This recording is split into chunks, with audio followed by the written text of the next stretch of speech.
And she is the owner of Cathy Angell Communications. And she helps scientists, educators, and public officials create compelling presentations that people can easily understand.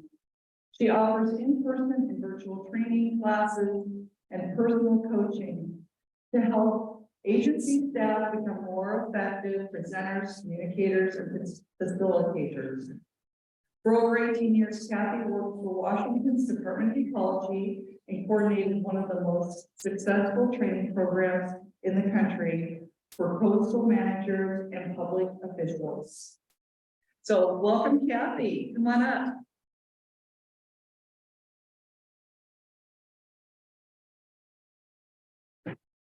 Everybody, I used to give all of my trainings in person, and I worked for the Washington State Department of Ecology and ran the coastal training program for 18 years, and then started my own business. And my first full year of business was 2020. And the pandemic hit, everything dropped off my calendar. And then suddenly I was able to quickly pivot and start doing trainings virtually. And now I do trainings all over the country. So I want you to do a special group because this is the first in-person training I've given since the pandemic.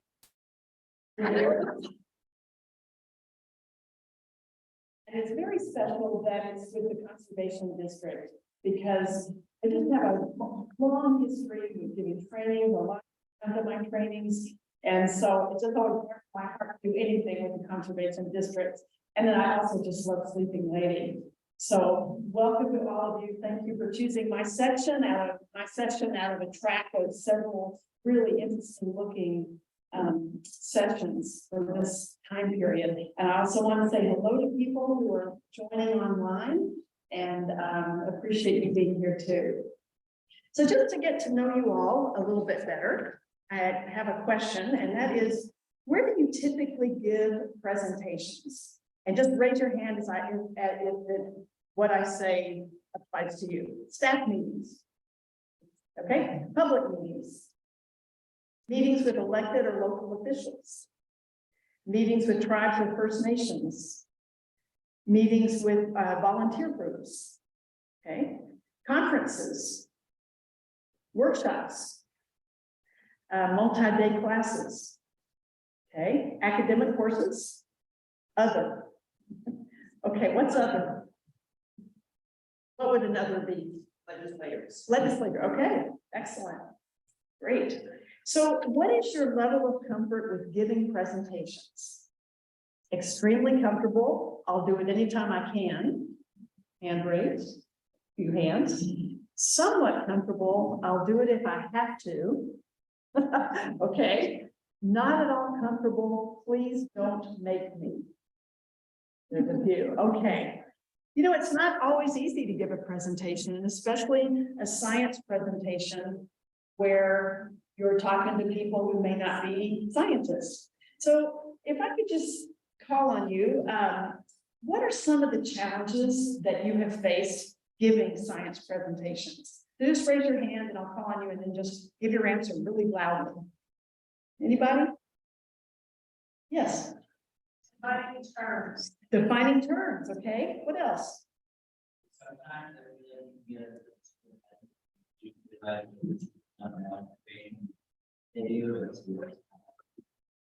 You said sometimes you can get too far ahead of where people's knowledge base is. And if you're online, go ahead and type in the chat as well if you experience challenges. What are some other challenges? addressing existing biases. Addressing existing biases, okay. What else? That your audience doesn't think your topic relates to them. Good. Yes. Deciding whether to use graphs or not. Deciding whether to use graphs or not. Okay. Action. Motivating people to take action. Yeah. Yes.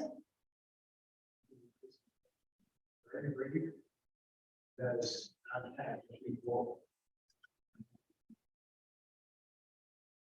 So keeping your presentation brief because some people don't want to know all that.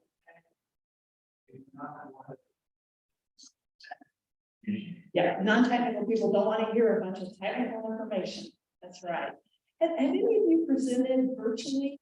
You had any special challenges with virtual presentations with science? Yeah, It's sometimes more difficult to see the response of your audience. it can be more difficult to see the response of your audience virtually. Yes, Sometimes it's hard to get interaction. hard to get interaction with people virtually. Okay. Yeah, yeah. Sometimes security settings will block certain videos or audience. So technical settings may block videos if you're trying to share other files. Great. Good list. Okay.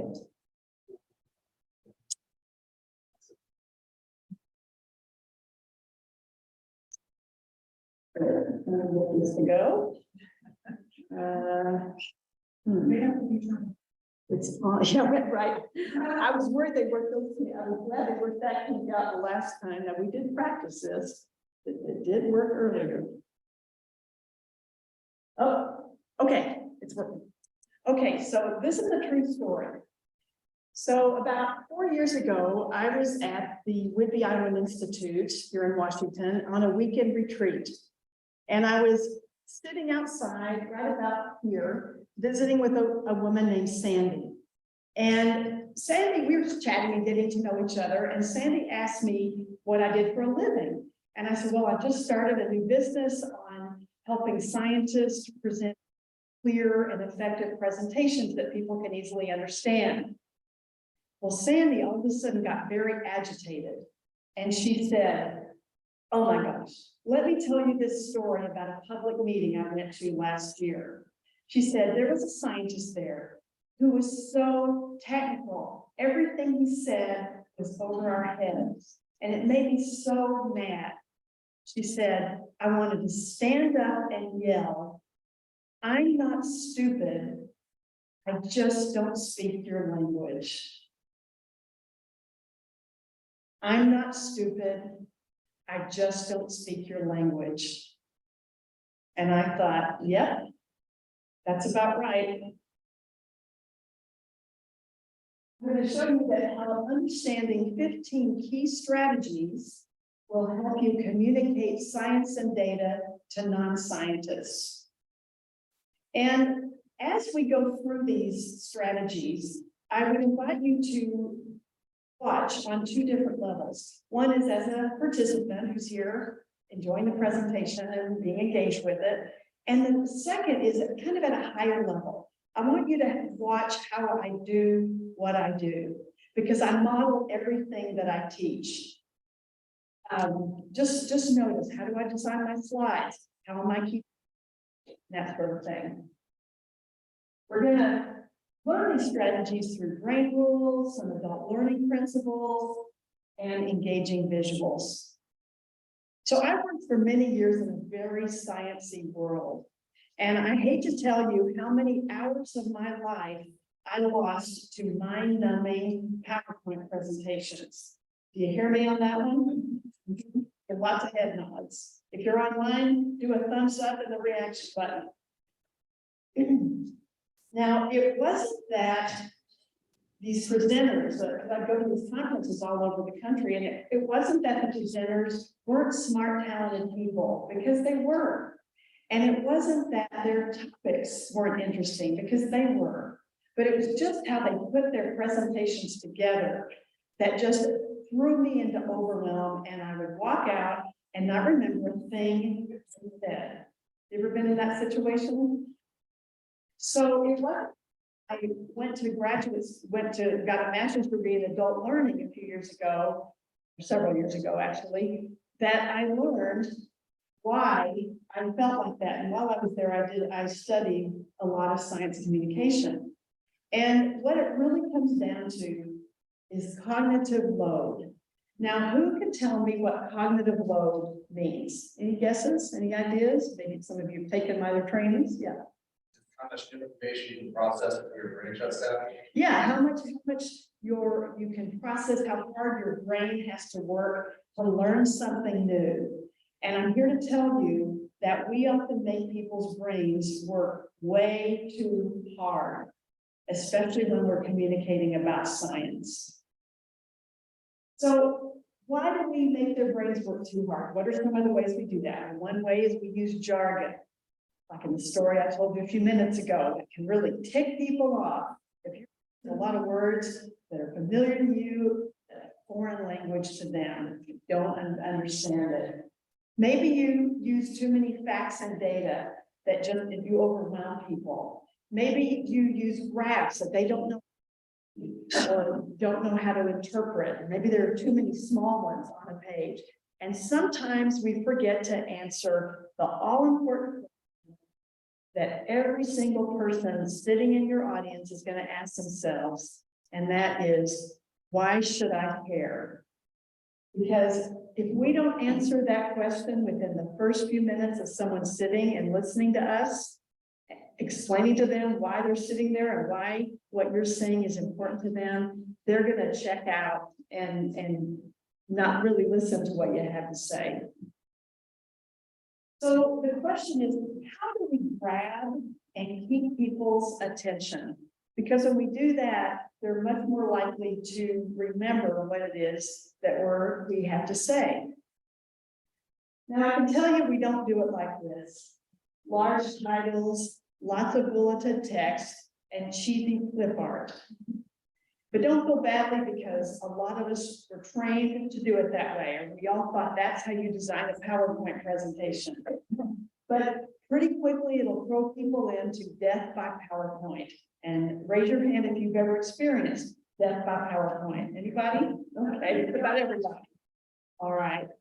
Because what I've observed is that often people's presentations become more about their talking points than about how the audience takes in information and retains information. So a little poll for you. Have you ever developed a presentation that looks more like an outline of all your speaking points? Yes, no, I can neither confirm nor deny. So raise your hand if you're a yes. Okay, lots of yeses. Any no's out there? Okay, how about any I can neither confirm nor deny? Here's those. We have a few bullet point deniers in the room. Okay, but again, don't feel badly. You can see that those of you who said yes are very good company. So how do we grab and keep people's attention? Well, for the answer to that, I like to turn to one of my favorite brain scientists, Dr. John Medina. And Dr. Medina has written a great book called Brain Rules. And in these brain rules, he really talks about how people learn and retain information, how their brains get engaged. And he has a really startling statistic. And that statistic is that typically, when people go to a presentation, you're sitting here now, and the presentation is packed with bullet points and lots of information on the slide, people only remember 10% in 3 days. 10%. I mean, that's enough to make you want to cry, especially after you've spent a lot of time putting your presentation together. But the good news is that Dr. Medina has lots of good strategies to help us really get that percentage up. So let's look at some of those. One is to start with a compelling introduction.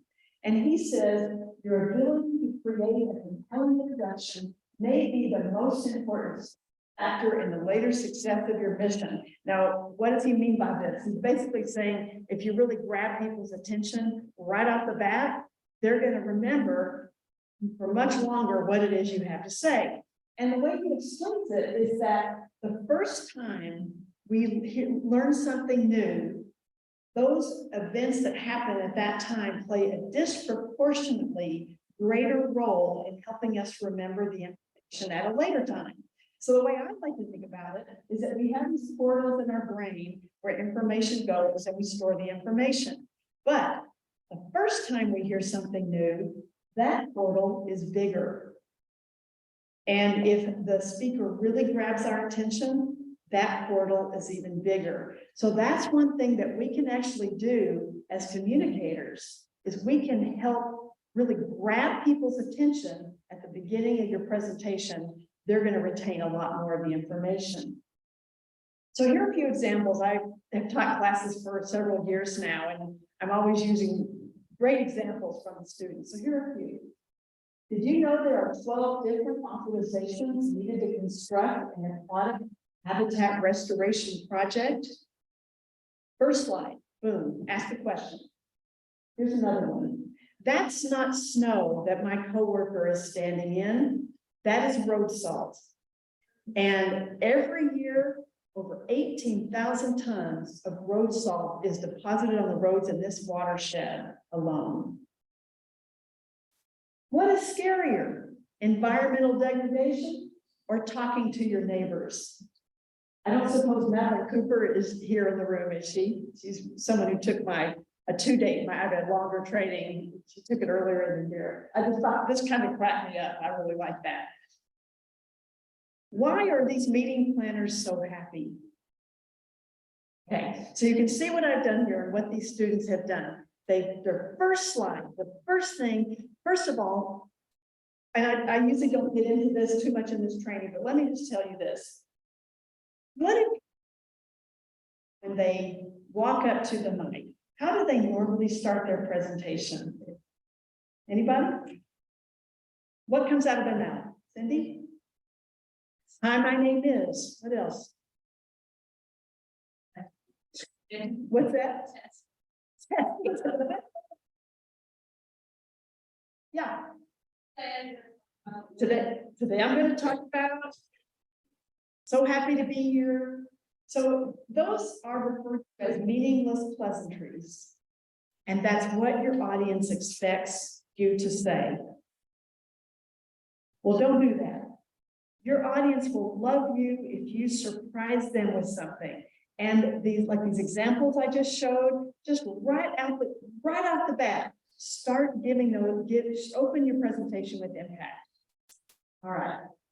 Another best strategy that he talks about is to provide the big picture before getting down into the details. And he says that when we do this as presenters, we'll increase understanding of our audience by 40%. So show the global kind of before you get down into the details. So the way I started was the way I created the big picture was to talk about the ways we can basically throw people into cognitive overload when we present. Now here's another example. Why should plastic straws be banned in your community? Let's pretend that you are going to be talking to a community group about possibly banning single-use plastic straws and why those have become a nuisance in your community. What would be a few ways that you could actually build that bigger context, that bigger picture about plastic before getting down into the fine details? Any ideas? What are some ways? What are some things you could show? Yeah.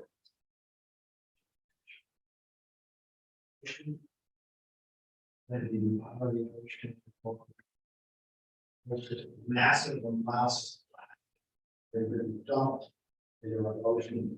Yes, the massive amount of plastic. Show them a picture of the massive amount of plastic that's. And if you're online, please feel free to enter your ideas in the chat as well. What else? You could show an animal being, choking on a straw. Yeah, animals choking on a straw. You can bring up all the studies that show how much microplastic we ingest. Ooh, that's a good one. How much show studies of how much microplastic we ingest. Yeah, those are great ideas. So you give that bigger context before bringing it down to like how straws are littering our beaches, and it takes lots of tax dollars to pick them up, or we have to make bigger landfills because so much plastic goes into the landfill. So, okay, great, good ideas there. Number 3 is to develop a key message. Now, what is a key message? Well, a key message basically is just like one sentence that sums up what your talk is about. So my key message at the beginning was understanding 15 strategies for communicating, or will help these, I can't remember exactly what I have, but it was something like, and understanding these 15 strategies will help you communicate science to non-scientists. So that was kind of my key message. And what it does is it helps people know where you're going with your presentation. It sums up the essence of your talk. Or if there's one thing you want people to kind of walk out and remember, that's what it would be. So let me again show you a few examples from students. In natural systems, healthy plant communities limit erosion. And then the rest of his presentation supported that sentence. Conducting that damage assessment help you identify and mitigate repetitive flooding. And then again, the talk would then completely support this statement. Coastal habitats are important for capturing carbon, and their destruction poses a great risk. So it's harder than you think to come up with your key message, but I would like for you to try. And just mainly is to introduce you to the idea so that you know next time you're putting a talk together that you'll think about this. So if you'll pull out your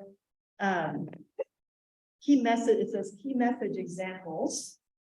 I'm going to give you just a couple minutes to think about if you were going to be developing a presentation right now, and it can be on any topic you want, maybe you have one coming up, think about what would your key message be? And some of the ways to start a key message are things like our biggest focus should be, in order to accomplish this, we must. This key finding from our research will help. Additional funding would allow us to.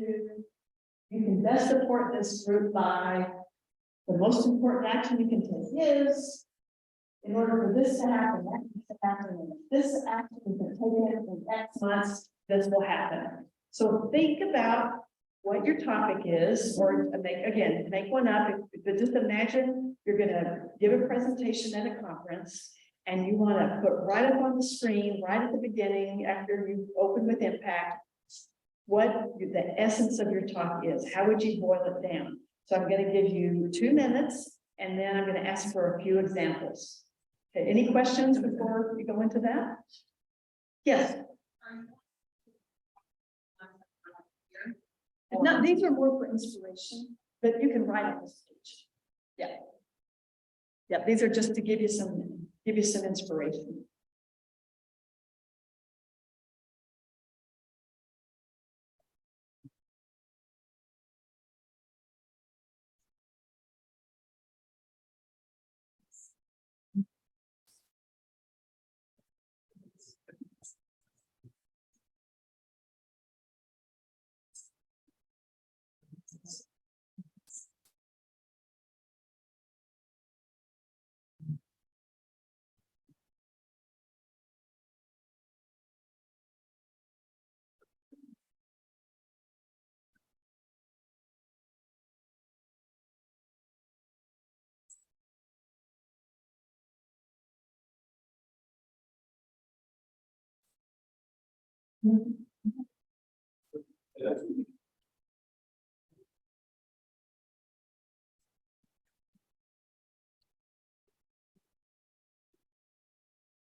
About 1 more minute.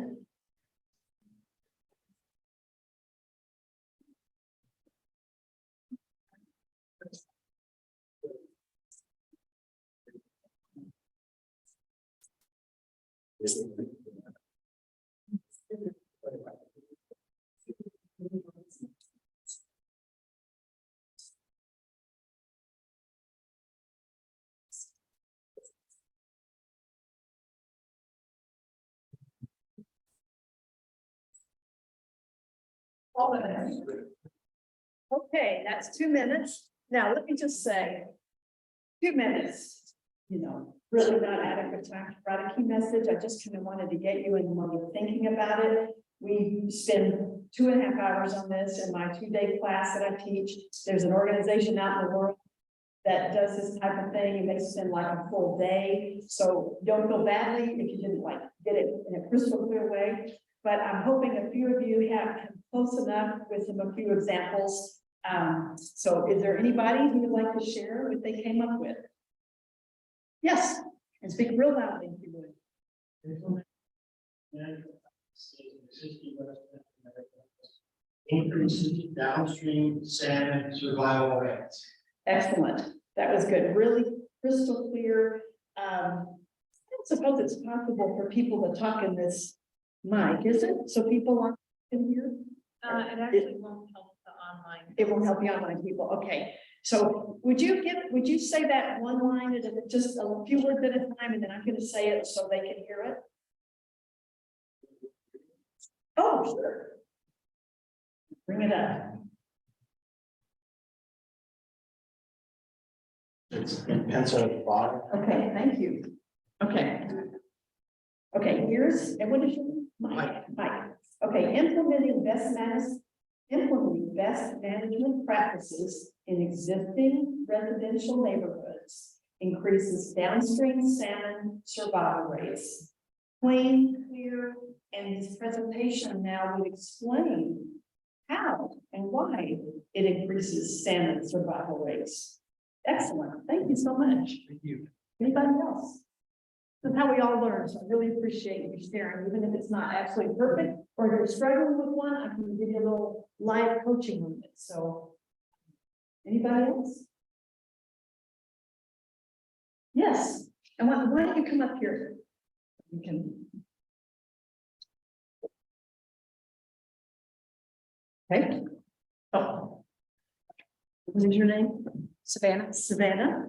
Okay, Savannah's is in order to reduce the effects of soil erosion, proper tillage methods must be implemented. Beautiful. Why I love people in the conservation district. You all get it. The quick studies. Thank you. That's beautiful. Plain and clear, and then the presentation would then explain why those tillage methods are important. Okay. Anybody else before we move on? Is anybody struggling with kind of a difficult one, like you can't quite wrestle it into a sentence? Is there anybody online who has shared anything? Okay. All right. Okay. Thank you so much for sharing. So number 4 strategy, you've probably all figured out that I'm following along here in this handout, that my key main points are written down here. So Dr. Medina says to use real world examples that people can relate to. I thought that the keynote speaker today did a really good job of this. He used a lot of examples that I think we can all relate to. And here's a really important adult learning principle. And that is, it's very hard for people to learn something new if they don't have anything to connect it to. Let me just repeat that. It's very hard for people to learn something new if they don't have anything to connect it to. That is so critical. That's such a critical role for us as presenters and science communicators, is to help connect our audience to the topic. And adult learning scholars call this making meaning. You help people make meaning of the topic.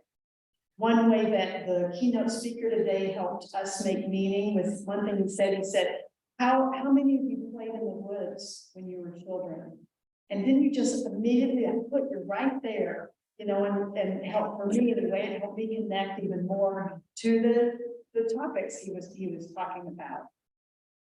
There's actually a little test I'm going to do here to demonstrate this. So put your thinking cap on. Think way back to August 21st, 2017. Something happened that day that pretty much all of us were aware of. Any guesses about what that might have been? The solar eclipse. Excellent. That's right. Now, how many of you walked outside and had some special glasses and you looked up at the sun? Lots of you. If you were online, go to the reaction button and do a thumbs up. Okay, if you traveled to the path of totality, raise your hand and tell me where you went to. Yes, Alexander. Nebraska. Where?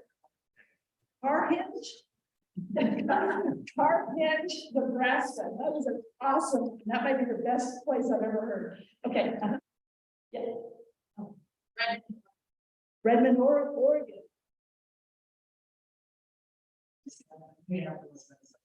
It's Minnesota.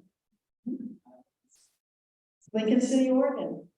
Online Salem, Oregon. Salem, Oregon. Oh, that was from someone online. Okay.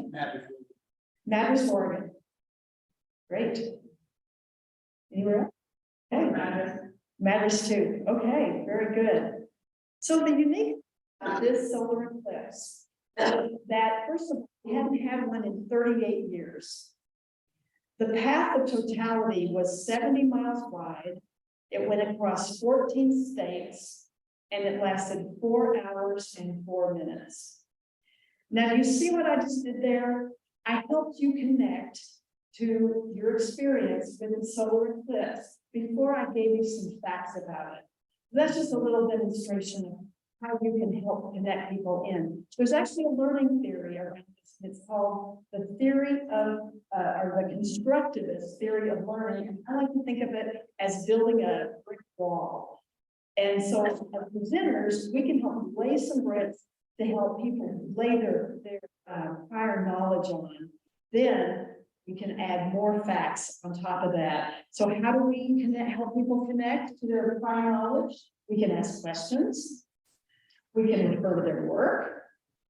And we can make a connection to an experience that maybe a lot of us have experienced.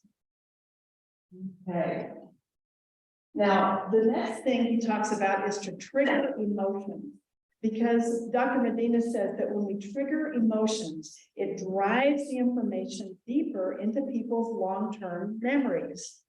So he has a couple ideas about how we can trigger emotions. One is by telling stories. Now, as human beings, we love stories. People have loved stories since the beginning of time.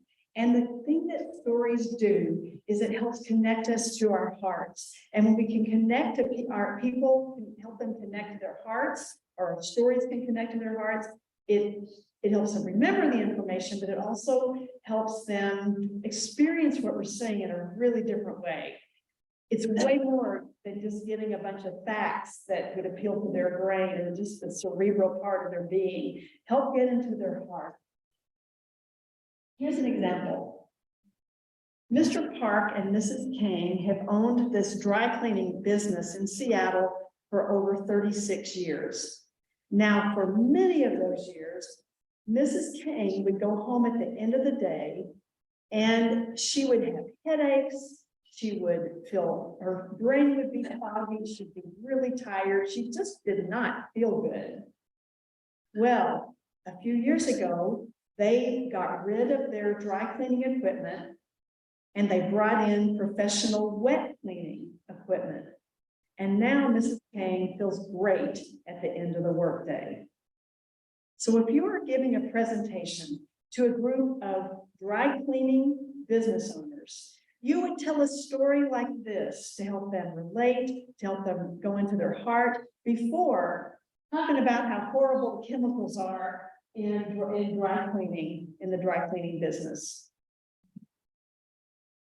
One of my students used a little story when he was introducing himself. He says, I love fish, I'm a great listener, and therefore I decided to become a bioacoustician. It's also great to tell stories about your team. How many of you go out in the field and do any kind of research or work, field work type work? Okay. You know, people don't have a clue what you do out there. They love to see pictures of what you're doing out there and your team, how you work together, some things, maybe some of your methods, some of your process. Even if you don't go out in the field, if you could put a picture of yourself up there, maybe something you do that you love, things like that make it personal between you and your audience. And it just helps make that personal connection.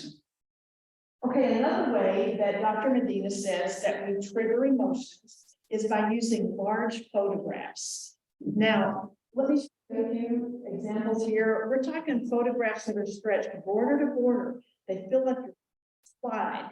They don't need a frame around them. They don't need a shadow backdrop. It fills your whole frame. Another example. Another one. Now, sometimes it's tempting for us when we're designing a presentation to put multiple images on a slide and lots of text.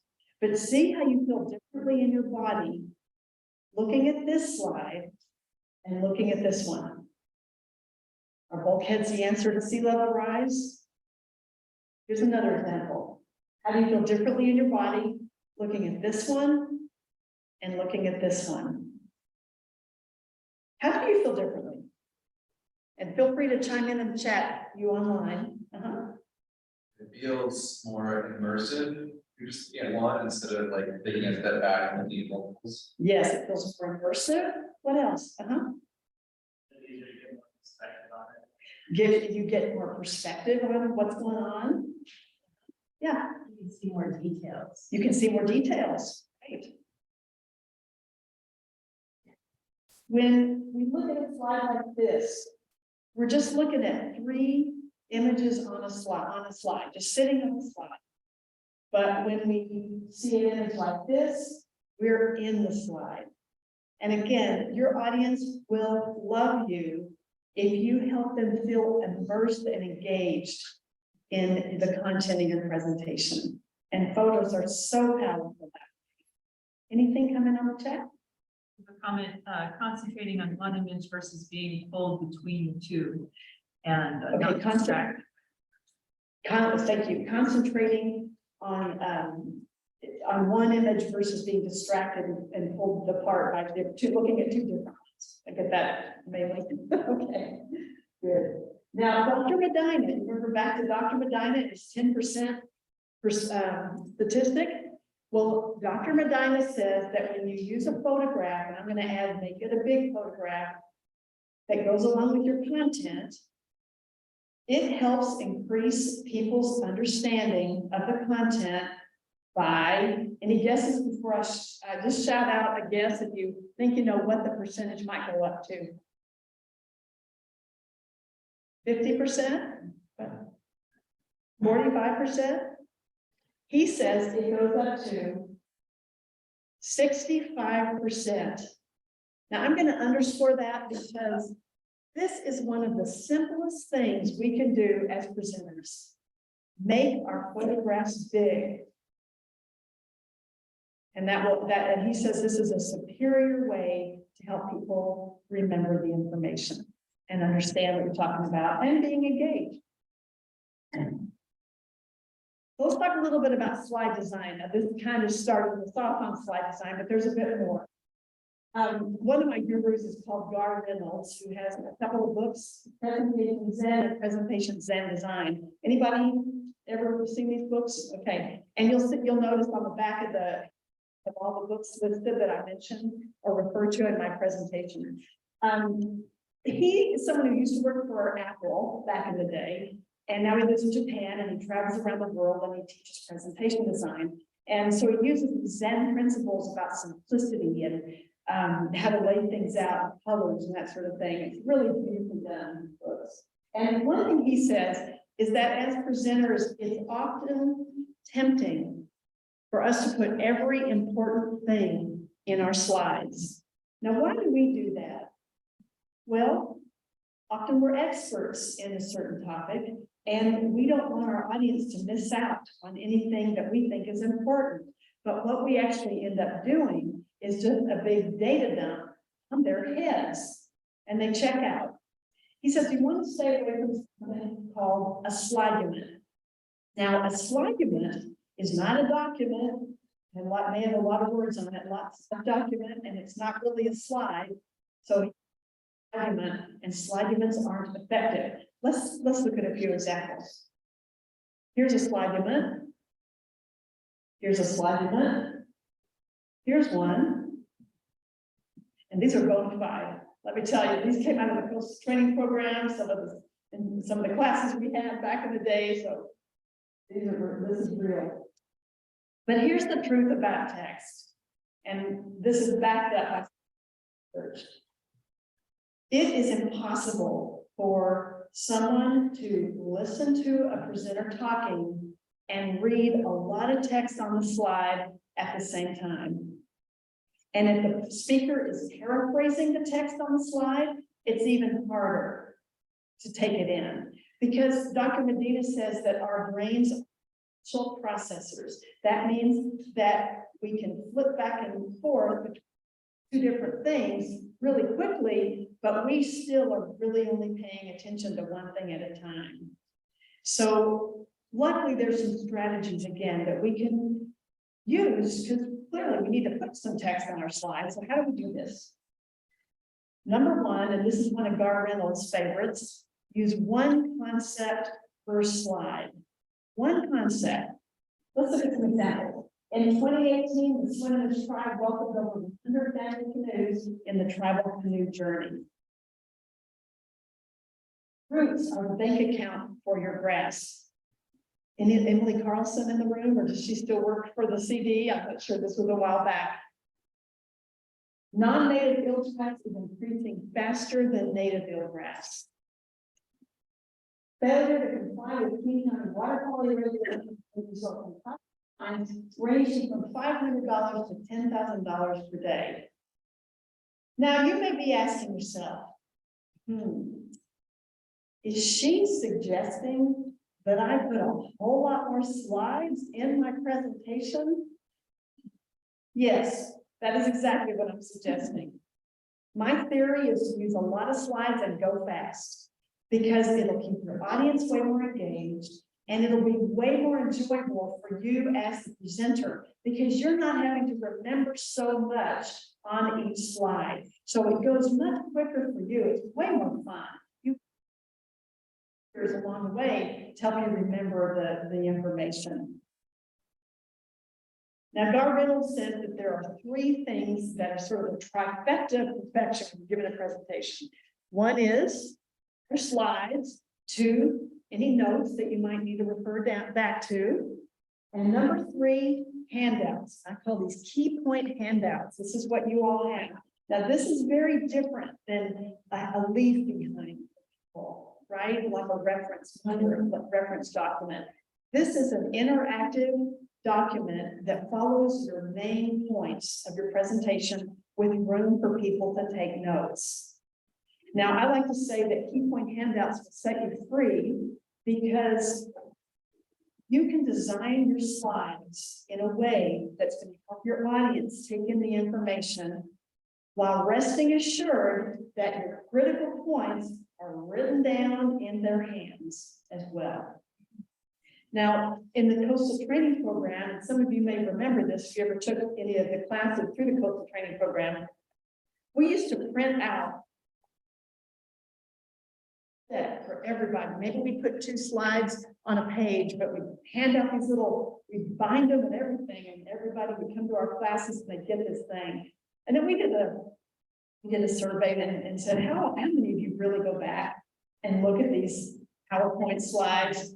Very, very few, very few. So by going, we then through all of our classes to having key point handouts. It was way more useful to the students who came, and they appreciated it, and it used way less paper, way less paper. Okay, let's talk about displaying data. Type of graph or not, because sometimes simple graph can be just as effective for showcasing one number. So let's look at an example. Chinook salmon are at 4% of historic levels. Now, it'll be up to you to understand your audience well enough to know that one number is okay. But I'm here to tell you, sometimes audiences do not care about all the steps and all the methods you took to get to that number. They just want to know the number. Now, if you were giving a presentation, say to a group of fellow scientists, they're probably going to want to know your methods and your process. But if you're talking to a group of non-scientists, maybe in a public meeting or something, just get right to the point. And that's all they need to know. Now, bar graphs compare categorical data, and bar graphs is probably one of the most useful types of graphs that there are. For instance, planners were the largest group in the last class. You can see how this compares different groups of people. Now, I want to make a comment about graphs. How many of you ever put a graph in? Use graphs in your presentations? Okay, a lot of you. Okay. Every time you use a graph, always put a sentence, a full sentence at the top of the page that says the point of your graph.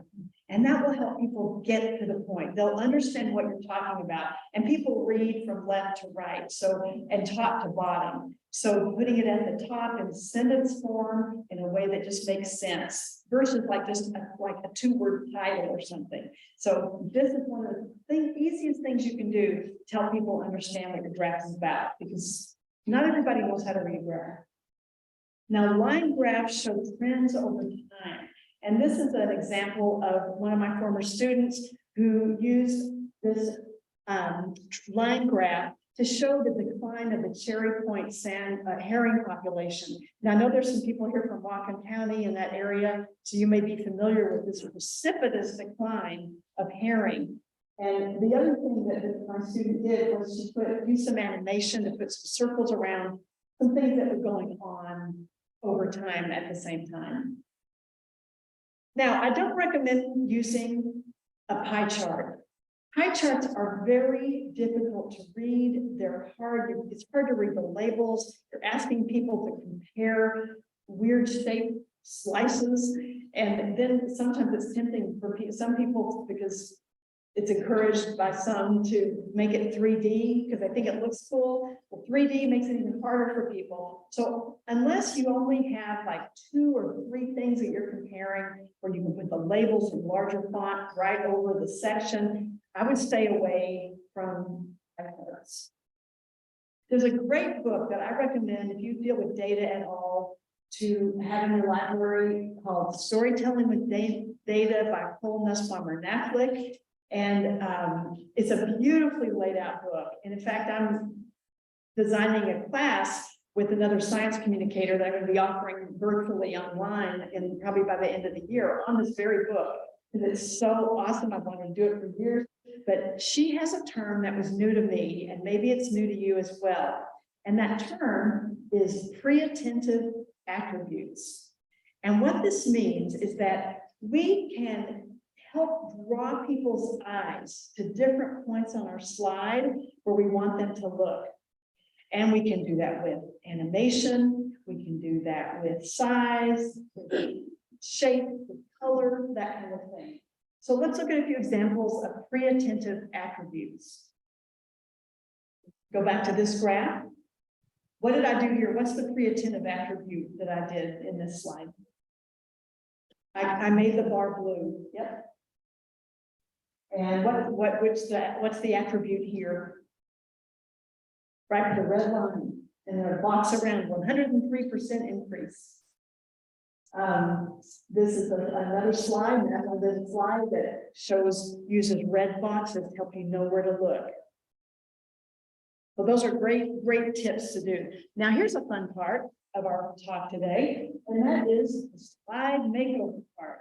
And this is bad slide and redo it. And often when I'm asked to speak, I usually give virtual training around the country to different agencies. And so they'll often send me some of their problematic slides that I redesign. So I would like you to put your thinking cap on, think about the best practices that we've just covered, and take a look at this slide. And I'd like you to tell me what is wrong with this slide. Just raise your hand or type it in the chat, and let's talk about some of the issues with this slide. Yes? Graphs are really too small to read. The graphs are too small to read. Okay, that's one. What else? Yep, too many graphs, yep. Graphs have the same title, so it's hard to compare and contrast the two. They both have the same title, hard to compare and contrast. Oh, like pieces for topics. Yes, there's no sentence at the top, cluing us into what this is about. So this is what I did. There are lots of ways to review a slide. This is just how I chose to do it. So a century of climate data, so I added the point, a century of climate data shows that the trend is toward more frequent. I made the graph big, and then I added, and that's where Hurricane Sandy hit. Because this was from a New Jersey agency, NOAA. What's wrong with this one?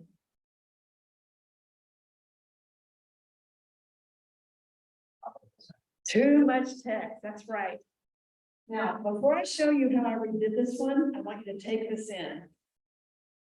This slide was used in Washington, DC in front of Congress. And we wonder, right? Why some big Congress folks have a hard time understanding what we're actually doing. Okay, this is how I did it. The U.S. Geological Survey has a strong and important presence in West Virginia, and the topography of the rivers and streams make them rise or fall really quickly.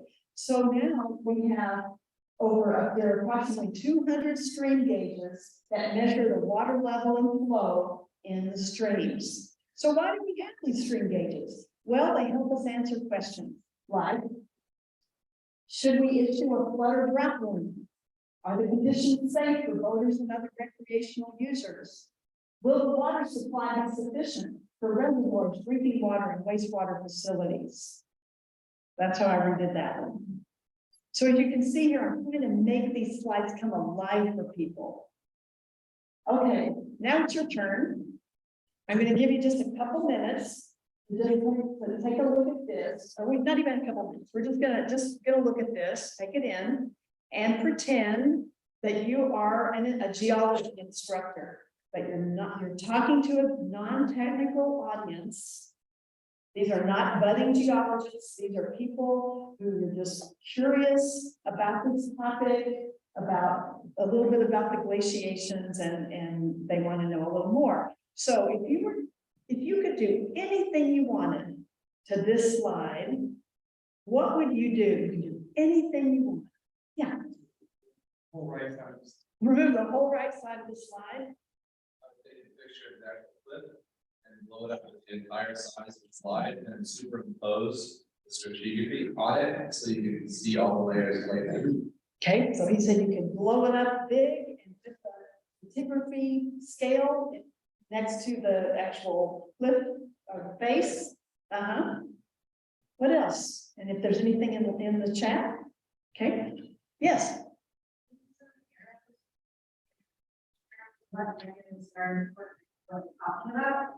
Use arrows to show what layers are important. Anything else? Yeah, maybe just like you said, just having the picture be a whole small. Make that picture large. Picture showing us, I mean, like explaining how this picture represents text that is there, right? Yes, explaining how the picture relates to what it is we're talking about. Great, good answers. So this is how I did it. So then I made the picture big. That picture is pretty impressive. Jason just made the point. There are the youngest sediments at the top and the oldest sediments at the bottom, and there have been glaciations in between. And that has laid more sediment down.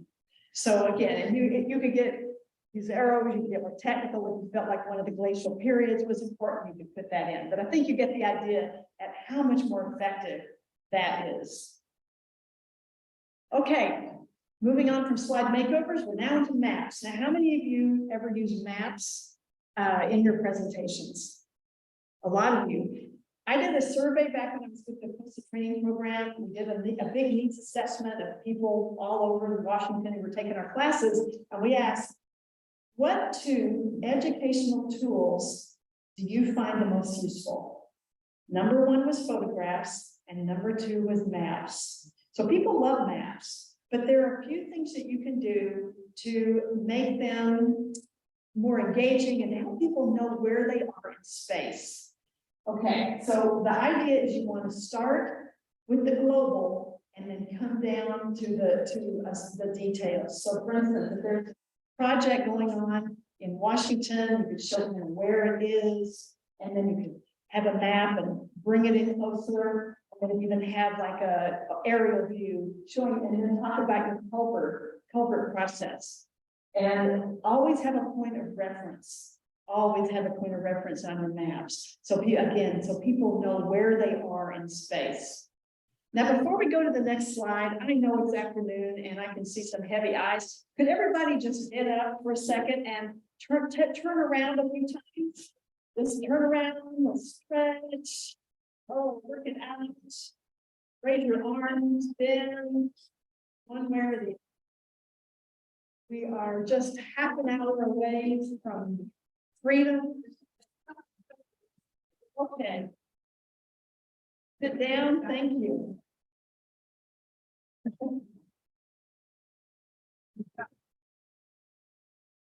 All right, slide. You remember the slide where we were talking about text and how hard it is for people to listen to the speaker and read text at the same time? Well, this is a little strategy I came up with that I feel can really help solve that problem. So let me give you an example of what I mean. Here are the general requirements needed to join the Conservation Reserve Enhancement Program, or CREP. Are y'all familiar with this? Because I took it right off your website. Okay, good. 1, 12 months before enrollment. Number 2, the land must either be cropland or marginal pasture land. And number 3, your property must border eligible stream segments. And today we're going to talk about what those eligible stream segments would be. So you can see what I did right here. I brought each point in one at a time, and I read right along with you. So there was no disconnect. The other thing I did is I bolded keywords, and I also made some of them a different color. Now here's a little tip. When you use an accent color, that is an excellent way to use your agency's branding colors. So, little tip there. And then you can see I did the pre-attentive attribute around what you want to be talking about today. Animation is a wonderful thing, and I just want to say that here.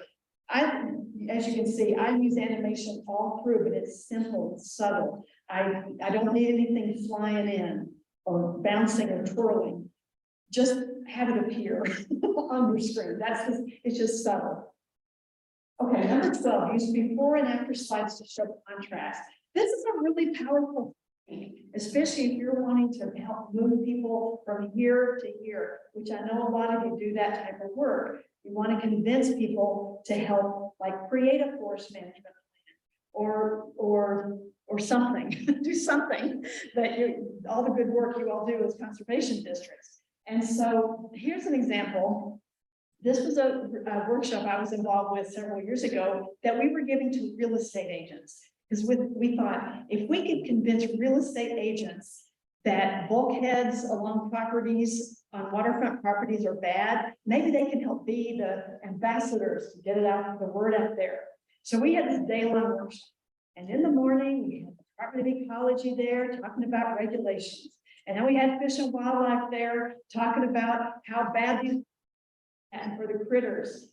Then in the afternoon, we had Dan Nichols from the Watershed Company show this slide that was one of his projects. And he said, this is what it looked like before, and this is what it looked like after. And there was a palpable shift in the room. People got excited, they sat up, they started saying, oh, and then, and there were even some assessors, like, what do they call them? The people who go in and value the property. They were there. And some of them were saying, well, God, think that we could assess a house at a higher value. Soft shoreline implemented here, so very powerful. The other thing, are any of you ever involved in like, culvert removal project duration? Okay, so this is perfect example. You may be talking to a neighborhood that you are about to inconvenience in a very big way. Like maybe you're taking out a bridge and they have to go all the way around. And so it's gonna be very inconvenient for them. But if you could show them, here's what it looks like now, but when we redo it, you're gonna have a much. It's better for the salmon, you're gonna have bike lanes and walking lanes. And so you could use either like a architectural drawing or rendering or kind of picture of another project that's very similar and show them that, talk about that community, because that's like third-party endorsement there. But that kind of thing is very helpful. All right, the next one is more really this is exactly how you communicate science, but it's how you connect with your audience. And so it's about being welcoming. And when you're designing your presentation, just keeping in mind, and I put this kind of compilation together to help remind you that all kinds of people are listening to our presentations, and what are some things that we can do to help them feel included, acknowledged.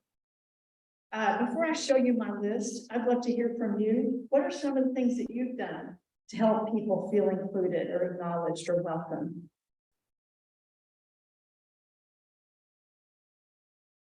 Yeah. Like you're doing pause and involve the audience. Involve the audience. Yeah. Could you speak just a little bit more? Open house. Photos, like you said, bad form after, and give people an opportunity to provide their input, how they can shape. Oh, that's great. So what he said, but for those of you online, is that he used to work for Public Works, and they would often have these open houses with posters and implement photos that would show the before and after and the benefits and that sort of thing. Great. Yes. We would do a land acknowledgement for the tribal communities that are. Great. Doing a land acknowledgement, honoring the tribal communities that are in that area. Yes. If you can, have some translations of the materials. Adding some translations of the materials. Great. Yes. Simulation of modeling. So if you're trying to explain the benefit for ecology, you can create small scale beaver dams and show how they impact the environment and let people essentially interact.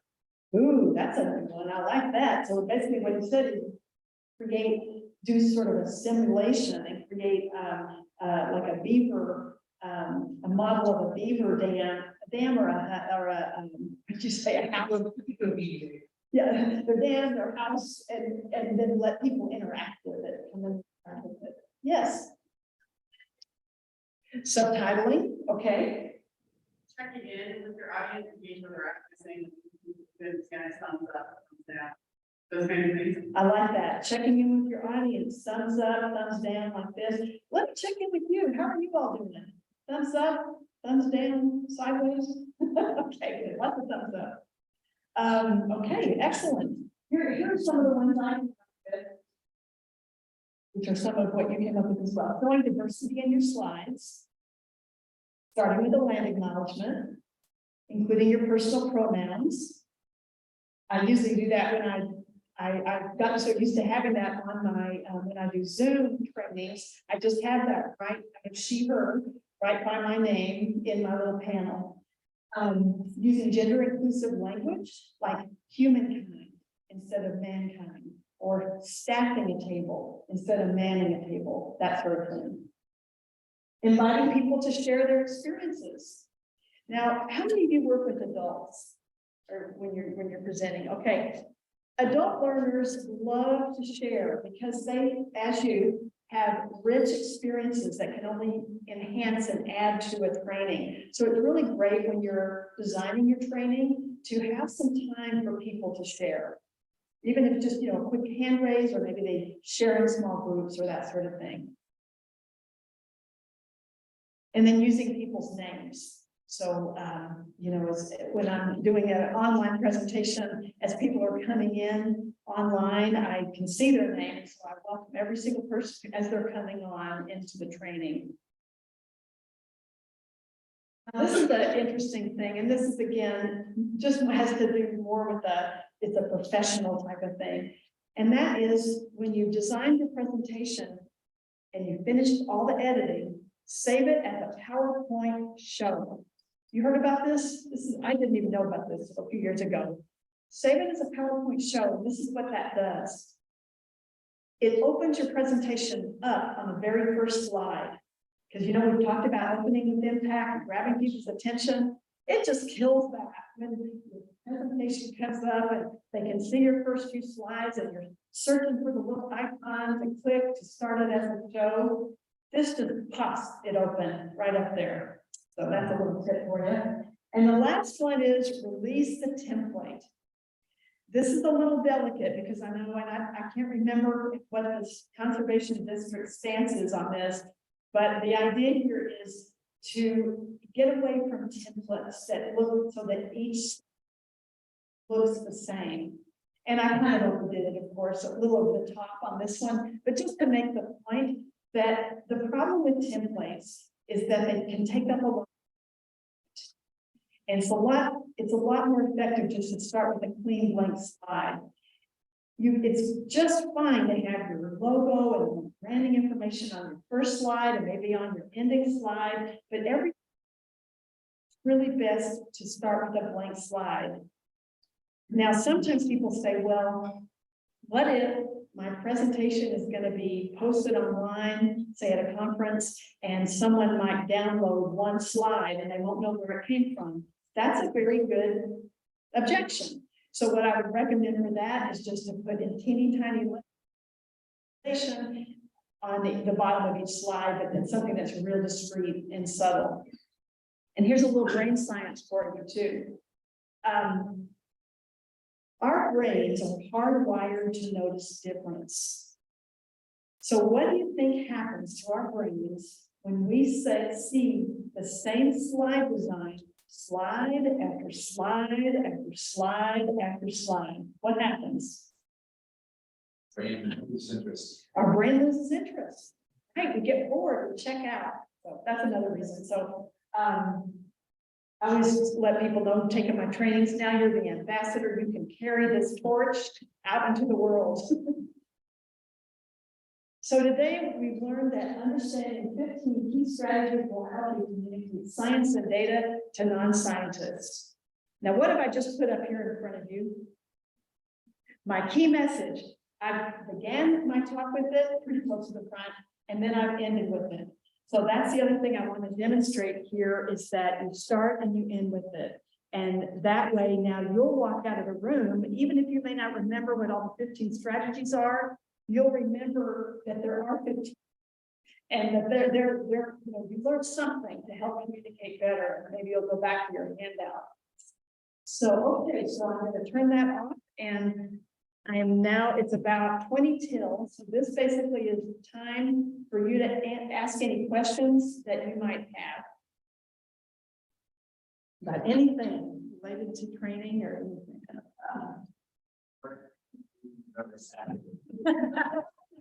Yeah, his question was, what's the worst presentation I've ever sat through? Well, one that comes to mind is back when PowerPoint kind of first started coming out, I went to a conference and you could tell the presenter had put so much time into designing this one slide. It looked like a brochure, so it was not effective. Lots of little tiny pictures, lots of text, and then she gave her whole presentation with a slide that looked, a couple slides that looked just like that. It was horrible. I didn't take in one thing she said. And then she turned it off when she was finished and said, Q&A. And then someone asked a question, and then she just talked.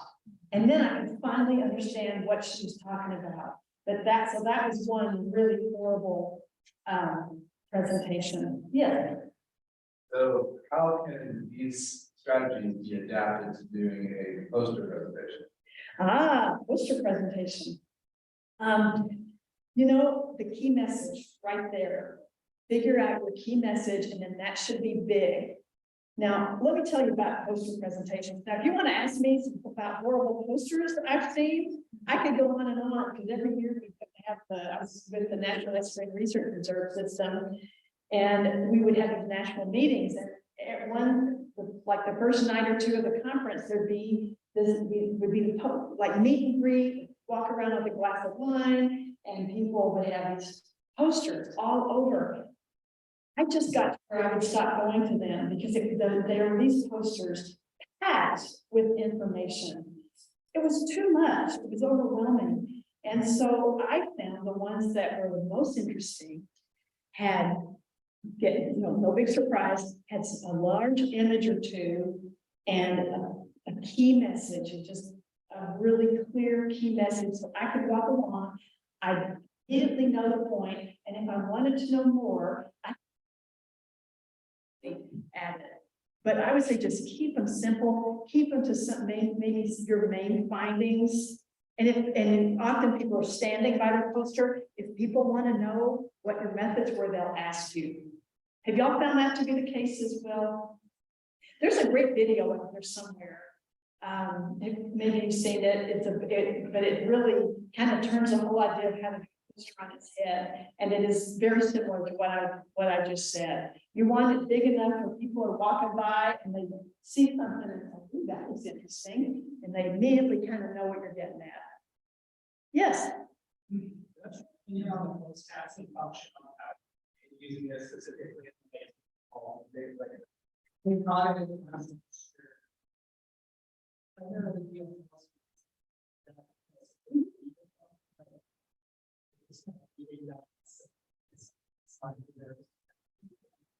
So his question was what I think about using the closed caption function when I also found that very distracting, but the good news about Zoom is that a viewer on their end can turn it on. So if they need that, they can turn it on. And that's another reason why having, simple slides with a little bit of text is really helpful, and having, always going to get back to this key point handout, because then people have your key points. And this also addresses different learning styles, right? Because we have people who are visual learners, and they like notes, they like to read things, they like to see visuals and images. You have people who are more audible, and they like to hear people explain something, they like to be given the chance to speak and answer a question. And you have people who are more kinesthetic, and they like to do all three. So like they like to do what we did today, like let me work on this message, figure out my message, and doing something more hands-on. Well, it's good if you can do something to appeal to all the the audience learning styles. Yes. Practicing. Well, first of all, it's very important to practice. And I would say the more you practice, the more, first of all, you're going to get your timing right. Because if you're speaking at a conference, and maybe you've experienced this, where someone's speaking and they go way over, and suddenly the next person has to just lop off several minutes, and that is so unfair to the next person. Like this class, I teach a 2-day class where people come on day 1 and learn best practices, kind of what we learned today, and then they come back in 2 weeks with a 5-minute presentation. And I always say, presentation, we're going to cut you off. We might give you 1 minute of grace, but then we're going to cut you off because you've got to learn to honor the time. And this is the reason why I know over time, conference organizers have said, you have 5 minutes, 5 slides. And I just want to pull my hair out when I hear that, because it's like, it's not about the number of slides. It's about you sticking to time with the time they give you. Because, I can easily fit 25 slides into a 5-minute time slot by going quickly. But so practicing really helps that. And practicing, I would strongly recommend like giving your presentation to someone who's not an expert, like giving it to a family member or a friend, and see if they understand it. So I have a question about like bullet points. Uh-huh. I know that's kind of like the format that they say. They usually have for PowerPoint, but how many like bullet points do you consider too many? Well, first of all, let me just say that so Jeff, how many bullet points do I consider too many? First of all, let me just say, you will never find a bullet point in my presentations. You don't need them, because if you bring, like we talked about, you bring your text, keep simple text on your slides, bring them in one at a time, then you don't need the bullet point. But sometimes there's a good reason to know an example that I had, because sometimes numbering is an important thing. So that said, if there are some of you who just can't stand the idea of not using a bullet point, no more than maybe 2 or 3 tops on your slide, but bring them in one at a time. Curious, what are some tips you have if you have a really well prepared PowerPoint or PowerPoint slide and it's got lots of pictures to explain what you're using all these strategies, and then something goes wrong with the technology and you no longer have slides? Well, so our question is, what if you have a wonderful presentation and then something goes wrong with your technology and you no longer have slides?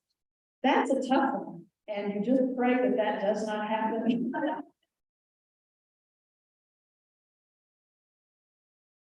And I think, okay, if suddenly the power went out at 3:30 today, and I didn't have any slides, and as you can tell, slides are pretty darn important. I have to go down my key point handout, so everyone would have this at least, and I would just try to do my best to act out or draw on a board something.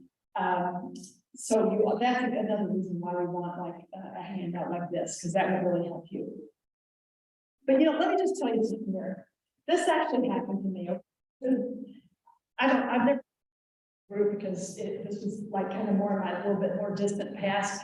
But way back, I published a book of photographies, a book of photography showing women doing things that help them access their personal power. So things that they love. My spirit flies, portraits and prose of women and their power. And I did all the photography. I went up in a plane with someone who did aerobatic flips. Someone climbed.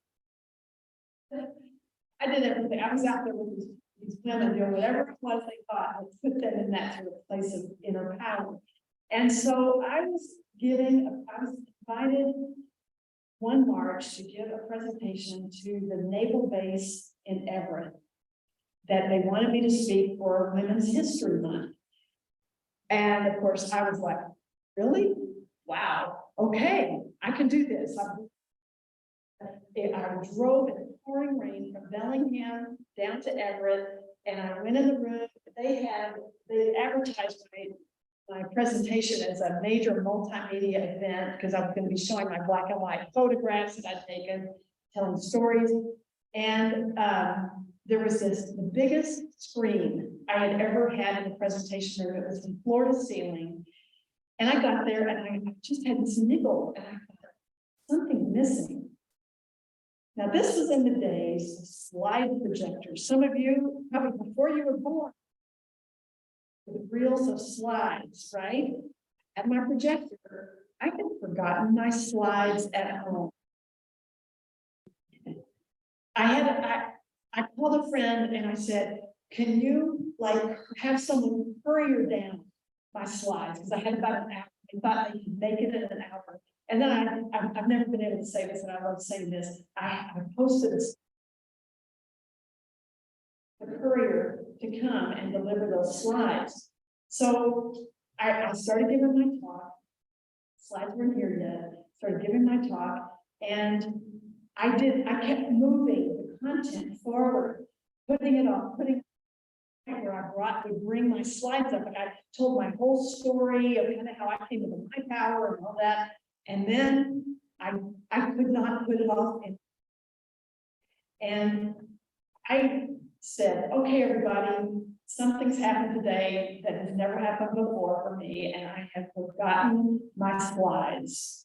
And you can suddenly see, these were sort of very serious looking men and women all in uniform looking at me.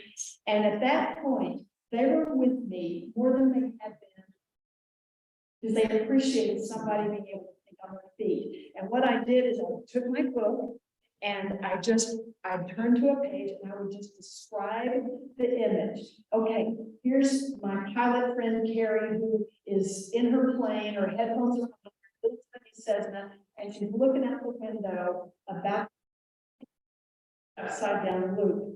And so I just would, and then I'd read to them the little, there were the little short essays that went along with each photograph. And I would just read that to them. And I went through the whole thing and my slides never came. They didn't come until afterwards. Afterwards, this is so funny to even for me to even be saying this. It's amazing what books can open. An admiral and these top women who were top officers. And we were at the table and they said, you know, I'm supposed to. And I said, oh, tell me more about that. You know, well, I was able to mention it. The image up there. So I just thought, okay, it just goes to show, you know, that anything can happen. And so that was just an amazing experience. And thank you for letting me tell that story. That was a very meaningful one. I went home that day,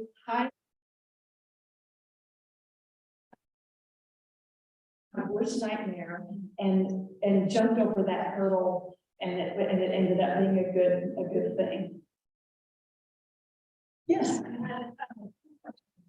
I wondered if you had some advice for best practices for hybrid meetings, which I see modeling right now, and I thought you could expand on that a little bit. Thank you. And the other side of it is, the other question I had is, you're not sure about the technical background of your audience, and should you always default to getting the presentation for a non-technical audience, or how should you? Okay, so let's start with the first question, and you may have to remind me about what I think I'll remember, but just in case. So she asked about best practices for hybrid meetings.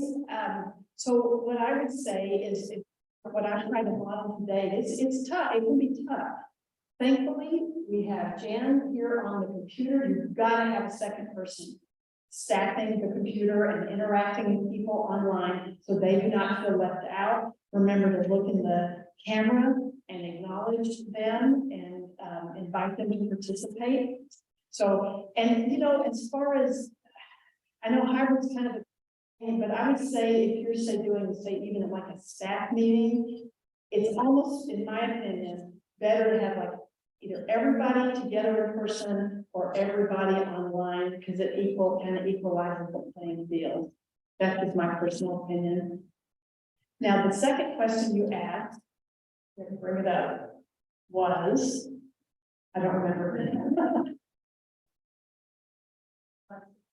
Okay, thank you. Yes, the question was, if you don't know necessarily the technical background of your audience, how do you approach that? So what I found was, well, first of all, if you know you're going to be speaking to a group, talk to the coordinator and ask as much as you can to find out about that group. So that'll help you feel less blindsided going into a presentation situation. But if you follow these methods where you start with the big picture and then get down more into details, you're bringing everybody along with you. Just because people may not have the background in that doesn't mean that they're smart, intelligent people who can't, you know, get on board with what you're talking about, but you just want to define any terms that you have. So play it safe that way. Define any terms. You might even, if you have experts in your audience that you might say, you can tell me what this term means, you know, and you know, or has anyone ever had experience with this? What was your experience? And then that's a way to honor the more knowledgeable people in the room who might have a more technical background. 5 minutes. Any more questions? Yes. Real loudly. To when you don't have access to technology.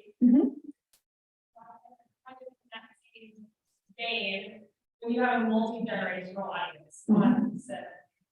Yeah. Okay. So Okay, well, I just forgot the first question. Sorry, my brain, talk about cognitive overload. When I'm on stage, I can do one question, but so, what was your first one? Oh, no, if you don't have, if you're doing a talk without. Yes, okay, so how can you use these principles for using a talk without slides? Very easily. Get clear on your key message, you're still gonna need to use that. Visuals are still really important, you know, anything, what are some of the visual aids you all use in trainings? Plant out plants, okay, yeah, plant identification, great, you're out in the field, great, what else, what are some visual aids and, successful restoration sites, excellent. Mhm. Sometimes people say are walking around with potential grant funders, and boy, I do a grant on how to do a really good grant proposal and presentation, and so it's again, you want your message to be really clear, even if you're out walking around, and maybe you have a few talking points for them as well, like 3 or whatever. What else have people used as visuals? Print off pictures and hand them around. Yep.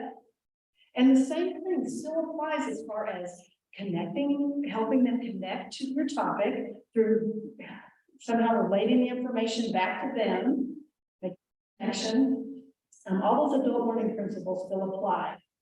Giving people an opportunity to share, telling stories, you know. And then the other question was how to address an intergenerational audience, which is a really great question. And I would say, and I should put, because I've tried to use pictures with different age groups, different races, different, you know, part of it is just, I will never be in my 20s. I'm not in my 20s any longer, so I know you do your best. But I think it's trying to find, again, visually, having diversity. What help me out here? What would you say would be helpful to you? Was there anything that you found helpful today for someone your age, like especially helpful, or anything you would say, you know, that would speak to me more, because I'm always learning. Or like kids, like younger children. Oh, okay. What she was saying, she really meant if there were kids in the audience. Thank you. That was still a good question, even at the intergenerational.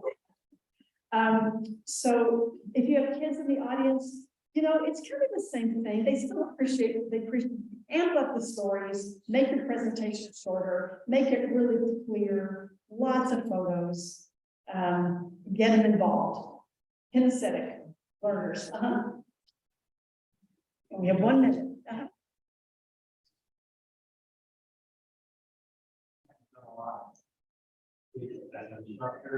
Is cracks. Cracks. You can give them, like say, well, we have an education program, actual, some of their supplies, especially my niece, we try to coach her into, they're just shows a picture, identifies different salmon, one's colored, one is not, then they can take that home. And they can,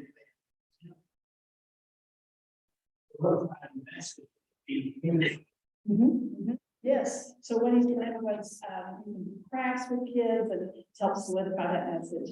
So I want to say thank you so much. What a fabulous audience. What a great re-entry into in-person presentations after 3 years. So have a wonderful time.